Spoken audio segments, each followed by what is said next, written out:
Olá, bom dia! Pode chegar, seja muito bem-vindo. Nós estamos ao vivo, agora são 8 horas e 31 minutos pelo horário de Brasília.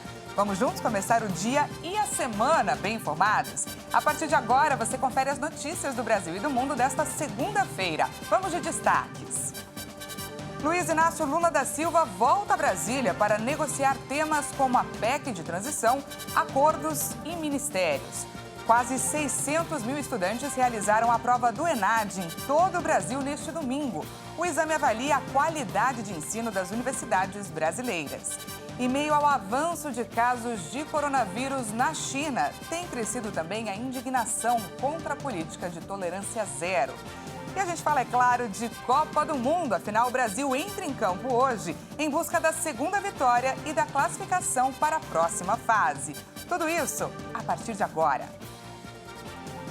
Depois de 2 semanas, o presidente eleito, Luiz Inácio Lula da Silva, voltou a Brasília para negociar a PEC da transição. A expectativa é que a proposta seja apresentada até amanhã, até terça-feira. Vamos conferir. Lula desembarcou em Brasília na noite deste domingo para dar continuidade aos trabalhos da transição de governo. Ele estava acompanhado da futura primeira-dama, Janja da Silva, e do ex-ministro da Educação, Fernando Haddad. O presidente eleito deve despachar nesta semana do Centro Cultural Banco do Brasil, onde funcionam as salas da transição.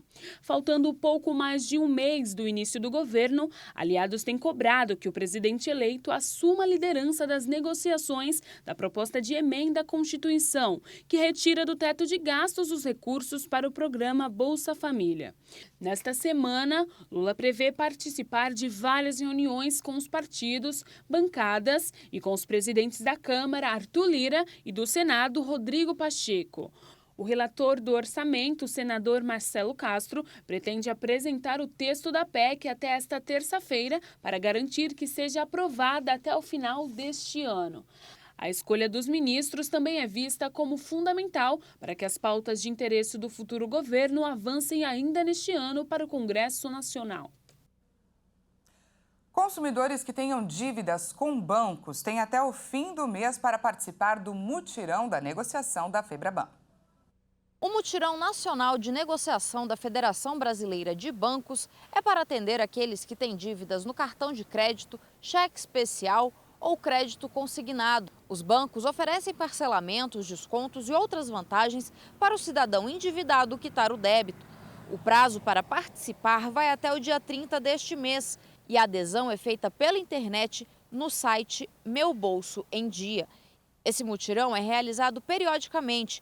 Entre 2020 e 2022, mais de 22 milhões de contratos foram repactuados. De Brasília, Jaqueline Fonseca. O Conselho Nacional de Secretários de Saúde informou que o país mantém uma média móvel de 22 mil casos diários de coronavírus. A tendência de crescimento da Covid no país ganhou força entre o final de outubro e o início de novembro. Novas ondas de coronavírus são motivadas por causa da circulação do vírus e também do comportamento da população. A Ômicron e suas subvariantes se replicam mais rápido e escapam do nosso sistema imunológico. O relaxamento das medidas de restrição de controle, assim como as aglomerações, também facilitaram a alta da transmissão. Por conta disso, a recomendação é para completar o ciclo vacinal e usar máscaras em locais fechados e com aglomerações. A expectativa de vida do brasileiro aumentou em pouco mais de 2 meses e passou para 77 anos. O levantamento do IBGE não engloba o aumento da mortalidade provocada pela pandemia. De acordo com o IBGE, entre 2020 e 2021, a expectativa de vida dos brasileiros passou de 76 anos e 8 meses para 77 anos. Os dados da tábua completa de mortalidade indicam que a longevidade atual corresponde a um acréscimo de 2 meses e 26 dias em relação ao valor estimado para o ano de 2020. Para a população masculina, a esperança de vida ao nascer seria de 73 anos e 6 meses, e para as mulheres, de 80 anos e 5 meses em 2021. Em 10 anos, a expectativa de vida aumentou 2 anos e meio. As informações fornecidas pelo estudo publicado anualmente servem de parâmetro para determinar o fator previdenciário no cálculo das aposentadorias do Regime Geral de Previdência Social. Os resultados ainda não abrangem o aumento extraordinário na mortalidade em decorrência da pandemia de Covid-19, doença que matou quase 690 mil brasileiros desde 2020. Segundo o IBGE, os dados só devem ser incorporados nas estimativas de 2022, a serem divulgadas no final do ano que vem. Em 1940, a expectativa de vida era de 45 anos e meio, e a taxa de mortalidade infantil era de cerca de 146 óbitos para cada 1.000 nascidos vivos. Já em 2021, a taxa foi de 11 por 1.000. Estudantes que cursam o último ano da faculdade realizaram neste domingo o Exame Nacional de Desempenho dos Estudantes, o ENAD. A prova é a principal forma do Ministério da Educação avaliar a qualidade de ensino das nossas universidades, das universidades brasileiras. A prova foi aplicada pelo Instituto Nacional de Estudos e Pesquisas Educacionais Anísio Teixeira para quase 600 mil alunos de 26 cursos de bacharelado e tecnólogos de todo o país.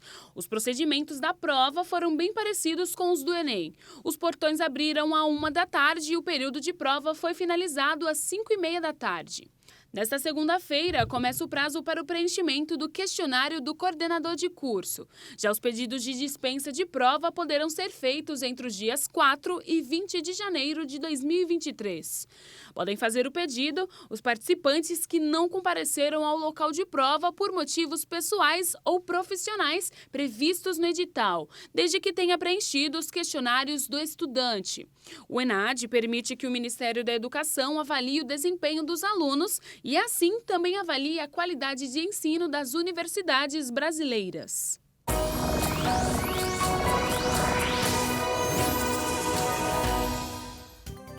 Chegou a hora da gente falar do tempo. A semana começa com chuva moderada em 3 regiões do Brasil. No norte, nordeste e sul do país, o dia será de chuviscos e temporais.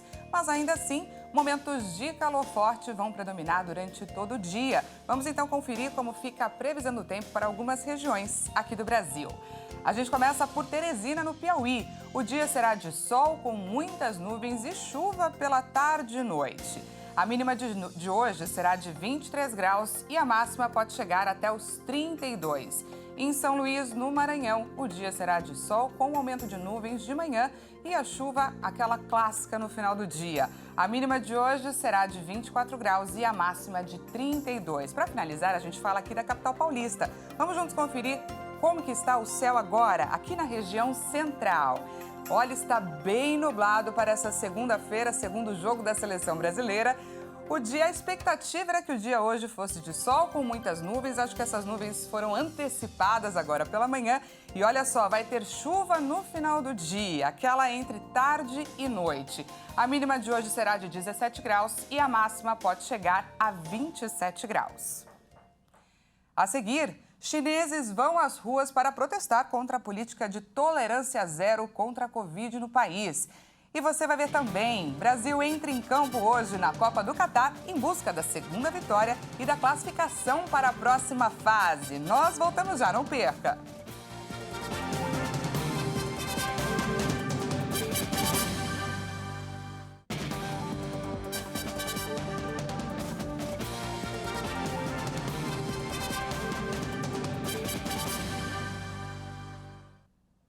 Seja bem-vindo mais uma vez, nós estamos de volta e ao vivo, agora são 8 horas e 43 minutos pelo horário de Brasília. Voltamos com destaque internacional. Protestos foram registrados na China em diferentes cidades em reação à política de tolerância zero contra a Covid. Manifestantes mostraram papéis em branco, uma forma simbólica de criticar a censura no país.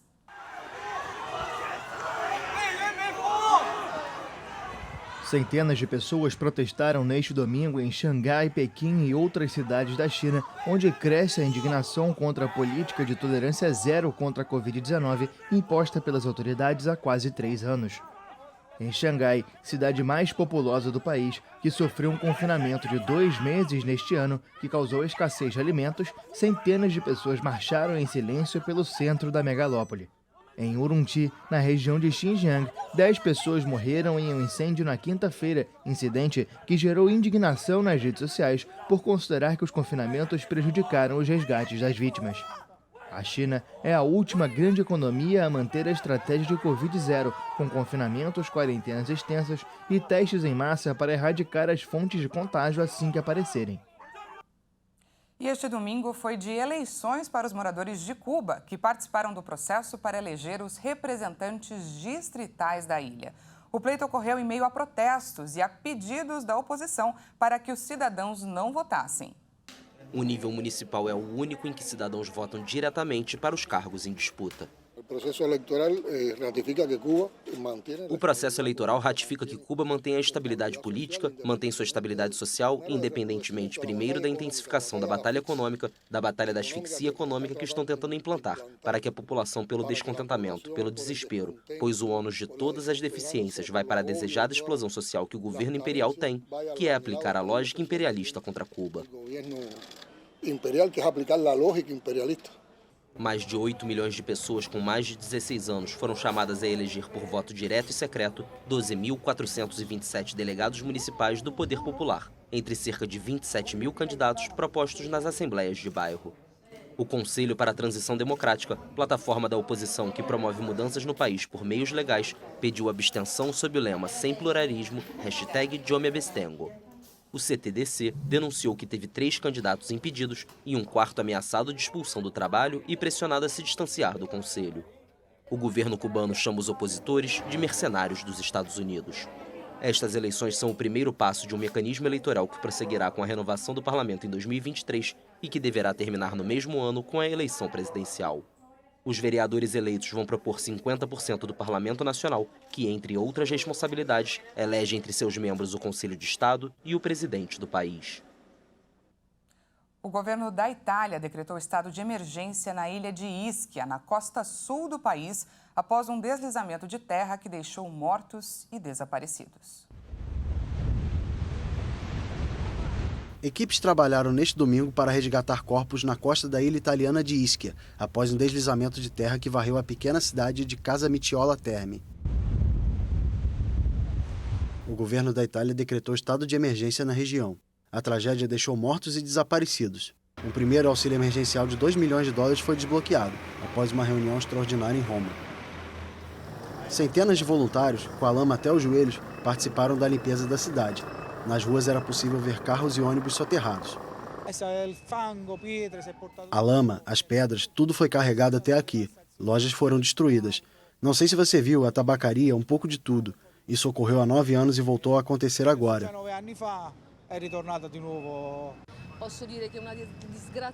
Posso dizer que não deveria ter ocorrido uma coisa tão terrível.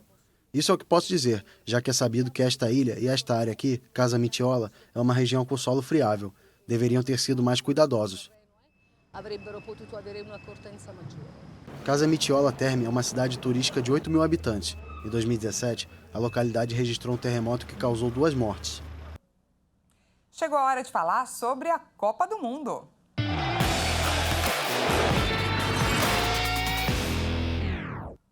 Vamos começar falando sobre os jogos do domingo. O destaque foi o empate entre Alemanha e Espanha. O resultado mantém os alemães vivos na Copa. A surpresa do dia foi a vitória da Costa Rica sobre o Japão. Acompanhe então um resumo das partidas. A Alemanha ganhou fôlego na Copa do Mundo do Catar ao arrancar um empate em 1-1 com a Espanha no fim do jogo deste domingo no estádio Al Bayt, em Alcor. As 2 vagas nas oitavas do Grupo E do Mundial seguem indefinidas até a próxima quinta-feira, quando acontece a terceira e última rodada. O gol da Espanha foi marcado pelo artilheiro Álvaro Morata. A Alemanha empatou com o Fulcro. A surpresa desse grupo ficou por conta da Costa Rica. No primeiro chute a gol certo na Copa do Mundo, saiu o primeiro gol da seleção latino-americana. Assim, a Costa Rica se recuperou da humilhação na primeira rodada, quando perdeu por 7-0 para a Espanha e agora venceu o Japão. O gol foi anotado por Keisher Fuller. Pelo Grupo F da Copa, a Croácia goleou o Canadá por 4-1 no Estádio Internacional Califa. O Canadá está eliminado, mas marcou seu primeiro gol em Copas do Mundo. E por fim, o Marrocos também surpreendeu e venceu a Bélgica por 2-0. A seleção africana tem 4 pontos e grandes chances de se classificar para a próxima fase. Uma mesma torcida e dois cenários completamente diferentes. No Catar, a alegria pelo resultado de 2-0 do Marrocos sobre a Bélgica foi festejada entre os torcedores. Já em Bruxelas, a torcida marroquina comemorou a vitória com destruição. Marrocos foi à loucura após a vitória sobre a Bélgica na segunda rodada do Grupo F da Copa do Mundo do Catar. Foi grande a festa na saída do estádio Al Tumama.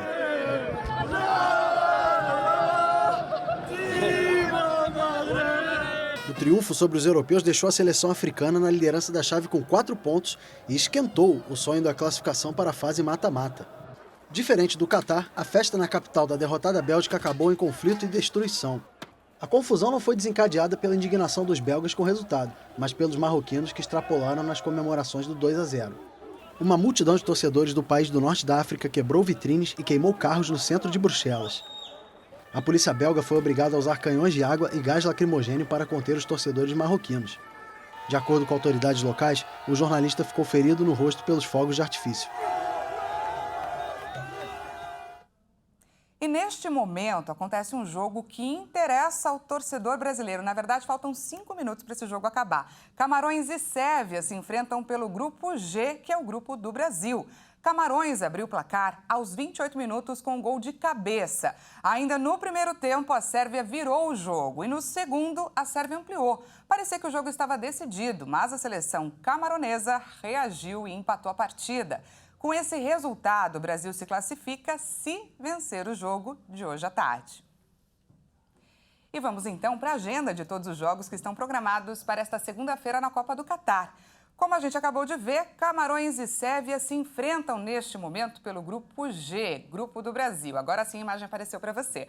O próximo jogo do dia é entre a Coreia do Sul e Gana, pelo Grupo F. O Brasil, então, entra em campo às 13 horas, à 1 da tarde, contra a Suíça, pelo Grupo G. E para fechar o dia, Portugal enfrenta o Uruguai, pelo Grupo F. Hoje, então, é mais um grande dia. O Brasil entra em campo para tentar a segunda vitória na Copa do Catar e garantir a classificação para a segunda fase. A seleção joga desfalcada de Neymar e também de Danilo.